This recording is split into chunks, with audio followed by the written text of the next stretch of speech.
تعریف جان لینے کے بعد اب ہم پڑھنے کی طرف رجوع کرتے ہیں۔ تو اس کے لیے میں نے تو خود بھی اور بہت سے لوگوں نے بھی نورانی قاعدے کو استعمال کیا ہوتا ہے پڑھنے کے لیے، اور اسی پر ہی بنیادی اور ابتدائی تعلیم دی جاتی ہے۔ مختلف قاعدے استعمال کیے جا سکتے ہیں اور ان سے استفادہ کیا جا سکتا ہے، لیکن اس میں پرنٹ بہت اہم ہوتا ہے۔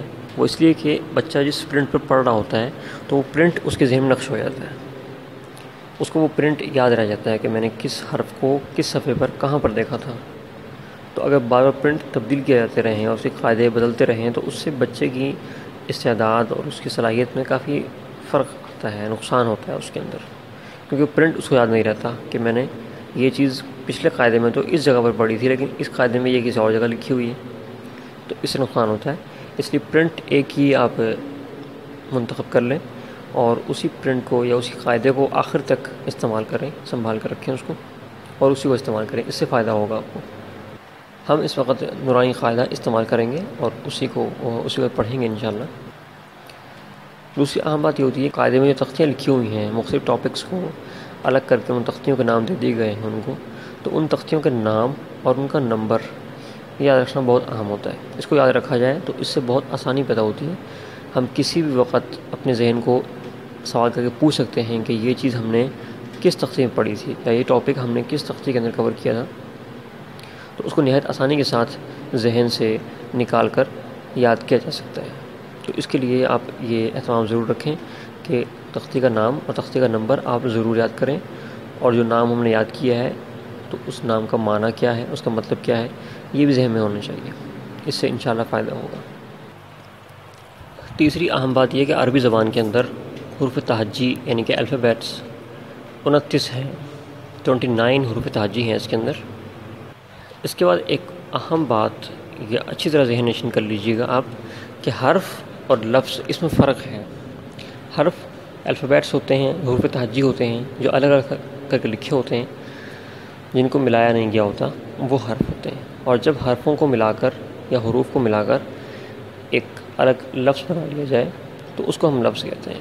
جیسے اللہ ہے تو اللہ یہ ایک لفظ ہے، اور اس کے اندر 4 حرف موجود ہیں، یعنی کہ الف، لام، لام اور ہا، یہ حرف ہیں، اور ان حرفوں سے مل کر جو بن رہا ہے لفظ اللہ، یہ لفظ ہے۔ لفظ کی جمع الفاظ ہے اور حرف کی جمع حروف ہے۔ یہ بھی یاد رکھیے گا کہ یہ لفظ حرف جو ہے اس کا اصل تلفظ حرف ہے۔ اس کو عموماً حرف پڑھا جاتا ہے، لیکن یہ حرف نہیں ہے بلکہ حرف ہے، ہاں کے اوپر زبر ہے، اور اس کی جمع جو ہے وہ حروف ہے۔ اس کے بعد اب ہم پہلی تختی پر آ جاتے ہیں۔ جیسے کہ میں نے بتایا کہ آپ نے اس کا نمبر اور اس کا نام ذہن نشین کر لینا ہے۔ تو تختی نمبر 1 حروف مفردات۔ تختی نمبر 1 حروف مفردات۔ مفرد سے یہ لفظ نکلا ہے، مفردات جو ہے یہ جمع ہے اس کی۔ مفرد کا مطلب اکیلا اکیلا، الگ الگ، واحد۔ تو اس تختی کے اندر تمام الگ الگ حرف بیان کیے گئے ہیں کہ عربی کے اندر کتنے حروف تہجی ہیں، تو ان کو بیان کیا گیا ہے۔ تو وہ سب الگ الگ ہیں، مفرد ہیں، تو ان کو اس لیے مفردات کا نام دیا گیا ہے۔ تختی نمبر 1 مفردات۔ مفردات کا مطلب کیا ہے؟ الگ الگ حروف۔ تختی نمبر 1 مفردات، اس کا معنی کیا ہے؟ الگ الگ حروف۔ اب ہم اس کی مشق کر لیتے ہیں تاکہ آپ ان حرفوں کے تلفظ کو اور ان کی ادائیگی کو درست کر سکیں۔ الف، اس کو بعض لوگ الف پڑھتے ہیں، بعض لوگ الیف پڑھتے ہیں، دونوں غلط ہیں۔ یہ الف ہے، LIF، یہ اس کا ساؤنڈ ہونا چاہیے۔ اگر لیف پڑھیں گے LEF جو پڑھا جاتا ہے، اس قسم کی آواز اس کی غلط ہے، وہ نہیں پڑھنی چاہیے، اس کو مجہول سمجھا جاتا ہے۔ تو اس کی آواز الف ہے، الف نہیں ہے۔ الف، با، تا، سا، جیم۔ اس میں غور طلب بات یہ ہے کہ با، تا اور سا، اس کو ہم نے تھوڑا تھوڑا کھینچا تھا اور جیم کو خاصا لمبا کھینچا ہم نے۔ تو اس کا فرق ہم کہاں تلاش کریں گے کہ یہ کیوں اس کو کم کھینچا گیا اور جیم کو زیادہ کھینچا گیا، اس کا فرق کہاں سے معلوم کیا جائے گا؟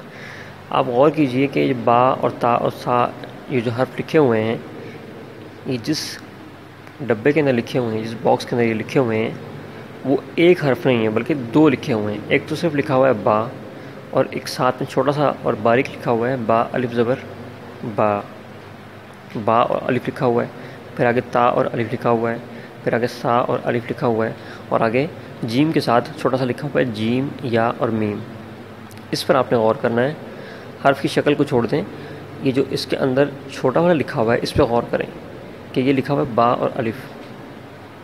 تو اس کی وجہ سے اس کو با کو ہم ایک الف کے برابر کھینچ کے پڑھیں گے. با تا سا اس طریقے سے.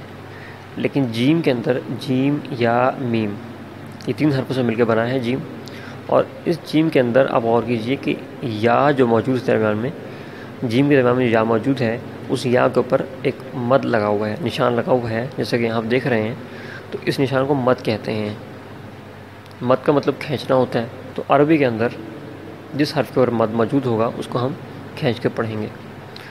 تو یہ جیم کو جو ہم کھینچ کے پڑھتے ہیں وہ اصل میں جیم کے اندر جو یا موجود ہے اس یا کو ہم کھینچ رہے ہوتے ہیں. آپ غور کیجیے کہ یا کے اوپر مد لگا ہوا ہے، جیم کے اوپر مد نہیں لگا ہوا. جیم پہ بھی مد نہیں ہے اور نہ ہی میم پر مد ہے، بلکہ جیم یا میم جو لکھا ہوا ہے اس کے اندر جو درمیان میں یا لکھی ہوئی ہے اس یا کے اوپر ایک مد لگا ہوا ہے. اس کی وجہ سے ہم اس جیم کو کھینچ کے پڑھتے ہیں 5 الف کے برابر. پیچھے جو ہم نے حرف پڑھے با تا اور سا، ان کے اندر مد نہیں تھا بلکہ صرف ایک الف لگا ہوا تھا ساتھ میں. تو اس الف کی وجہ سے ہم اس کو ایک الف کے برابر کھینچ کے پڑھتے ہیں. لیکن اس کے اندر اس یا کے اوپر مد لگا ہوا ہے، تو اس مد کی وجہ سے ہم اس کو 5 الف کے برابر کھینچ کر پڑھتے ہیں. اس کے بعد حرف سا جو ہے اس کو غور سے سمجھنے کی ضرورت ہے کہ اس کی ادائیگی کس طرح ہوگی. یہ بہت باریک انداز میں پڑھا جاتا ہے. سا اس طرح پڑھنے کا طریقہ یہ ہے، یعنی اس کو ادا کرنے کا مخرج، یعنی اس کے نکلنے کی جگہ یہ ہے کہ دونوں دانت جو ہیں سامنے کے اوپر اور نیچے والے، ان کے درمیان میں زبان کو لا کر تھوڑا سا باہر نکالیں گے تو تب یہ حرف ادا ہو جائے گا. اوپر اور نیچے کے دونوں دانتوں کے درمیان میں زبان کو تھوڑا سا باہر لے کر آئیں آپ، تو اس سے یہ حرف ادا ہو جائے گا. سا اس طریقے سے. سین کی طرح ہی ہے لیکن سین سختی سے ادا ہوتا ہے اور یہ حرف نرمی سے ادا ہوتا ہے. اور اس کے اندر نرمی پتہ کرنے کا طریقہ یہ ہے کہ دونوں اوپر اور نیچے کے دونوں دانت جو ہیں اس کے درمیان میں ہم زبان کو لے آئیں گے تو یہ سا اس طریقے سے یہ حرف ادا ہوگا. دوبارہ پڑھ لیتے ہیں. الف با تا سا جیم. آپ نے اسی طریقے سے اس کو پڑھنا ہے اور اس کو الف با تا سا جیم ایسے نہیں پڑھنا.